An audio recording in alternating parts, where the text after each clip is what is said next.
Sanoat qurilish bank hamkorligida Surxondaryo viloyati Denov tumani Shahrnov mahallasi 6 ta konturda jami yer maydoni 18 gektarda amalga oshirilgan. Ushbu kontur 531-kontur bo'lib, 2 gektar maydonni hosil qiladi.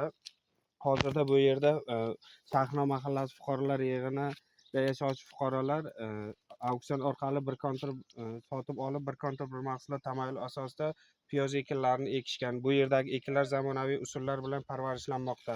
Hozirda ekinlar tayyor holatda. Ekinlarni yetishtirish 90 kun davom etadi. Yetishtirish jarayonida sug'oriladi, tabiiy va mineral o'g'itlar bilan oziqlantiriladi.